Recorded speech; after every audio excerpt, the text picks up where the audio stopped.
Hi, welcome to Nancy Jean's Garden. It's January 1, 2021. Woohoo!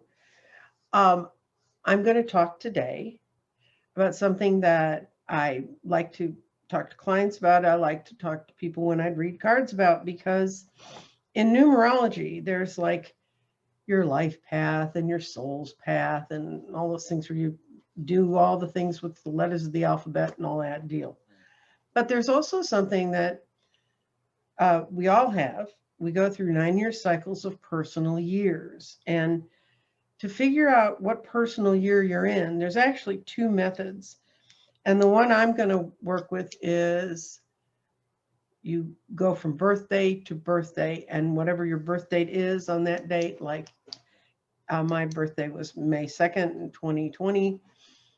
And I added that up and I ended up with an 11 personal year. Usually they're 1 to 9, but I end up with 11 or a 2.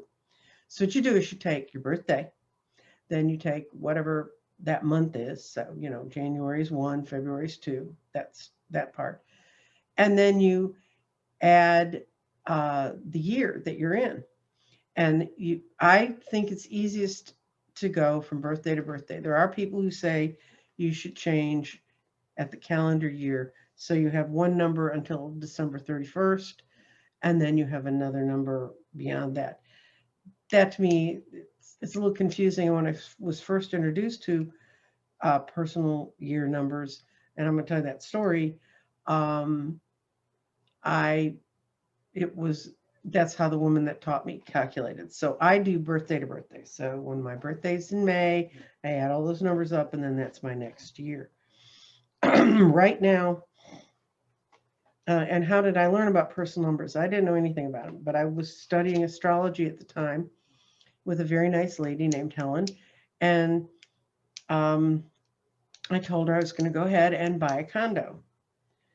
And she said, and I told her I'd put money down. And this was like in January, and I put my money down, and I was, all excited because the kids and I were going to have a place. It was going to be our place to live in.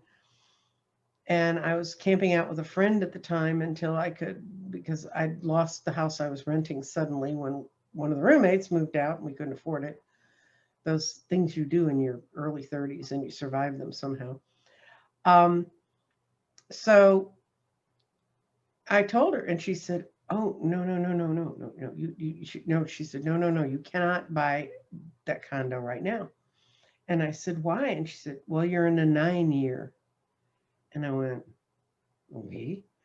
I didn't know. I mean, and she explained to me that if you added my birthday up that year, that I was in a 9 year. And if I bought the condo in a 9 year when I'd gone through getting divorced and all the other shufflings around that had happened in the last few years, um, that I would take the vibration of those years into that condo. And she did not think that was a good idea. And I said, "Well, Helen, it's here now. I've got the money, I've got the money to put down on it. I've filled out all the paperwork. So I'm just waiting for them to come back." And this is in the 80s when they were building condos everywhere. And I'm just waiting for them to come back and approve it. And she said, "Well, we'll see."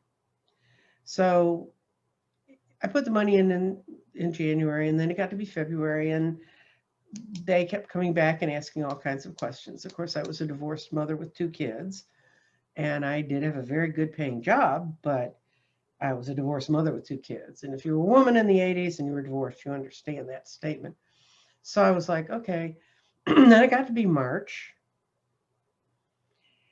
and I was like, what's going on? And they were like, oh, well, this and this and this, and the banks have moved money this way, and there's always an excuse. And finally, it got to be April, and I was like, I need to get over there. I need to get going. And I found out that it was being a divorced mother of 2, and I had a friend who worked with a credit union, and she said, "Oh, here's the guy you need to call at the Federal Reserve. He looks at credit when they're not issuing credit to people who should have credit." And she said, "You should have credit." So I called him up, in the middle of April at 9 in the morning. And by 4 that afternoon, my loan had been approved. Amazingly enough, once this guy showed up and said, why is this loan not being approved? So, but then they said, well, we still need to do all this paperwork and stuff. So I called Helen and I said, well, I know you thought I was going to hold out till the first week in May, but apparently we found out what the glitch was, and I'm going to be able to sign the paperwork next week, which would have been the end of April. And she said, no, you can't do that. She said, you cannot sign that paperwork until after your birthday. And I said, Helen, I've been through all this stuff. I'm not waiting any longer. I'm going. So I go in. It's the last week of April, and I go in to sign the paperwork. And on every piece of paperwork, there was a mistake. They misspelled my name. They had the address wrong on some, but not on others. This was before computers typed all this stuff up. Some person had done this. They had the wrong interest rate. I mean, it was just crazy. And the woman who had us there for the signing, if you've ever gone to one of these things, there's all this paperwork and all these people who have to be there for all the different groups, the condo seller and the. So I'm like, what's going on? And she said, we can't, there's too many errors. We can't go through and scratch all this out and rearrange it. We're going to have to send this back to be resubmitted and retyped. And I said, well, okay, how long should that take? And they said, well, it's the end of the month. And so and I said, I've already got the van coming to move my stuff in. What's going to go on? And they said, no, we know you're going to get the place. So they gave me the keys, but I did not sign the official paperwork until the day after my birthday, the 3rd of May. And the woman said she'd never had that happen to paperwork like that before. She was just astounded. And I did get the condo, but I called Helen up and I said, well, the movers are here and they're moving. She said, oh, no, you didn't sign that paperwork. And I said, no, as a matter of fact, Helen, you're right. I didn't sign that paperwork. It was all screwed up.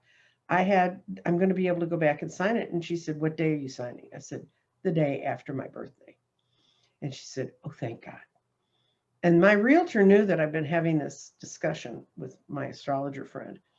And she was like, what did she do? I mean, she said, I've never seen this happen, to someone before. I said, I don't know, but I'll ask her. So I went to Helen and we sat down and I said, okay, what happened? What did you do? And she said, I just knew you couldn't sign that paperwork until after you were in your one personal year. And she said, so we set up a prayer circle. And she said, you really ran us to the edge. But she said, I'm glad you're signing on the 3rd of May. And it ended up being a lovely place that I lived with my kids. And we had a wonderful time there. It was a great community. I was on the board of directors. I mean, it's just a wonderful place to be.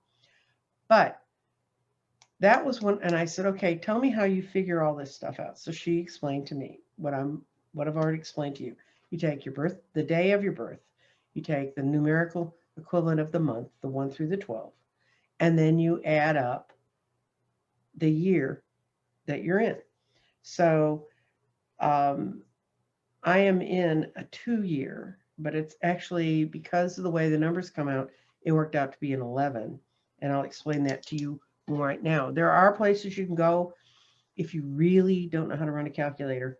This is not tough numbers, but you can go and there are things you can Google personal year numerology, and they will take you to places that you put your birth date in and they will tell you what your numbers are.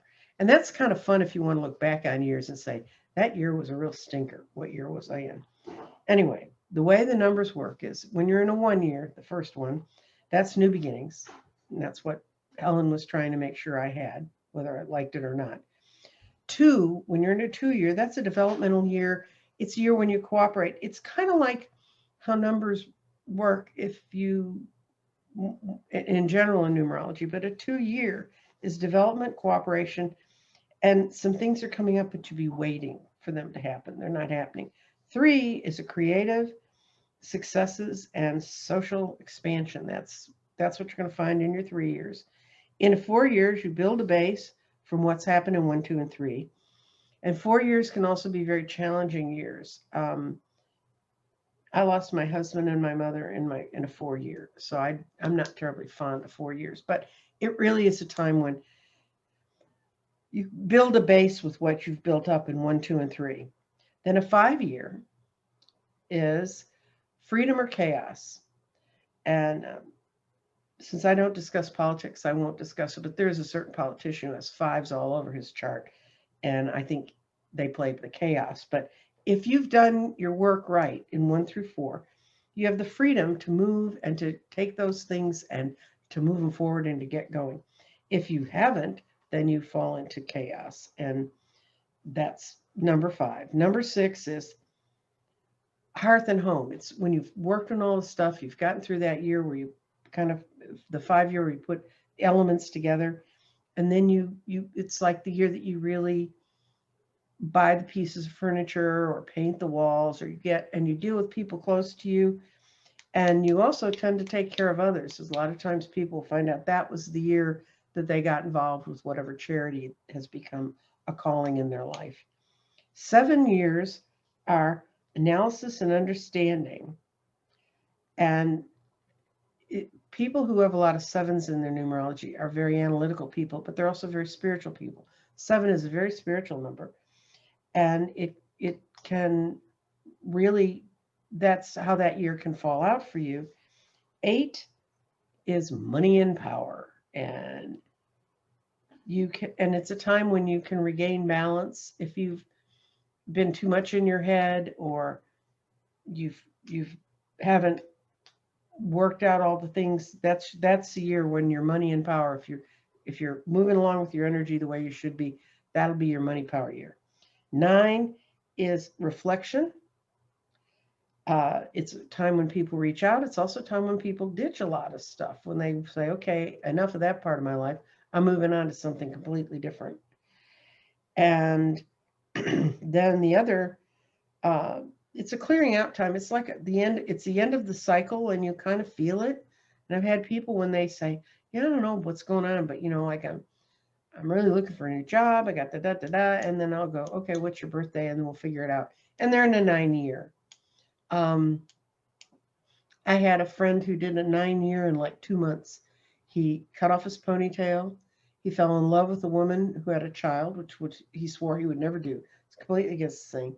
He decided to settle into one career over. He had done several different things. He decided that was the time to really settle down. And he looked at me and he goes, what's going on? Why am I doing all this stuff? This is not me. And trust me, it was not him. I mean, to go ahead and do all those things all at once, but it ends up, he was going into a 1 year in by the end of the month, his birthday would be, and he would go into a 1 year. And so he was doing all that cleaning up and rearranging his life. And he didn't even know about annual cycles. He'd come up to me later and say, okay, what year am I in now? You can figure this out on your own. And then the other number you will find if you do personal years is 11s. My birthday this time in 2020 happened to work out to be an 11.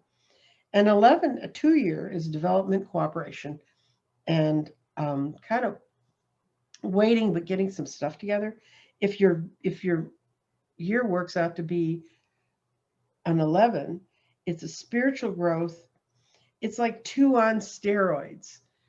It's like your expansion and your cooperation, all that stuff. You just move way beyond your comfort zone where you've been before. Well, I did start a YouTube channel halfway through my 11 year. It's a time of real spiritual growth. Now I'm going to tell you the other thing I know about numbers, and I use this when I look at sacred geometry. 1, 3s, 5s, 7s, 9s, and 11s are going to be very active years. They're years when you're beginning new things, you're doing creative things. If you're in the 3, you're doing freedom or chaos, depending on how well you've done in 1 to 4. 7, you analyze, you go inside yourself, you'll feel a lot of changes within your own sense of self and where you are, whether it's all spiritual or whether it's, is this really the job I want to keep doing, whatever. And 9 is the year that I always kind of say it's the year when you sort of dump stuff and change and get ready for the new changes. So you're ready for your new beginnings. At the beginning of my 9 year is when I dyed my hair purple and just decided it was fun and I was going to do that. And I was not going to be a little old gray-haired lady anymore. Not that I ever was kind of a little old gray-haired lady. I was sort of a chubbier gray-haired lady. My 1 year is when I began doing the losing the weight and wanting to seek those new beginnings. I see it now in my life, and when I look back and look back at years, I can see how this universal energy flows through. So maybe it's just another way to figure out where my life is, or another way to look at your life and say, does that fit for me?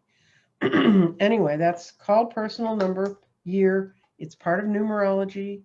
Like I said, you can Google it and you will find places that will calculate it for you, and see what goes on. And I do the cycle. When you read, there's going to find out there's 2 ways to do it. I think that cycle changes on my birthday, and it won't change. I will go from the 11 to I'll be in a 3-year on my next birthday, and I'll be in a 3-year till my next birthday, and then I'll be in a 4-year, which is always interesting. But anyway, that's kind of how the numbers work. It's another thing I use. When I build grids, I consider whether I put 3s in when I'm seeking balance and creative successes. I put 2s in when I want to have a cooperation. I put 5s in when someone says, I want some change in my life, that there'll be 5 crystals in that grid in balance. So that's how I use it with grids, but I use it also with personal years, and it's kind of fun. You can sit around and, if you know your friend's birthdays, you can figure out what their personal year, what they're into, and have a good time with it. Anyway, that's my New Year's statement for you today. I hope everyone's had a good time. I enjoy you coming back to my site. Laurel, the lady who got the Mountain of Gold, still has not contacted me. Please, if you watch this, go back and let me know through my email below, crystaldirections.nancyjean@gmail.com, or and just let me know, because I need to know how to get it to you and sort of explain it to you in a little more detail when you get it. Anyway, thank you for being here. Thank you for spending part of your new year with me. I think 2021 is going to be absolutely wonderful for all of us, and I'm looking to great changes. Have a good day. Bye.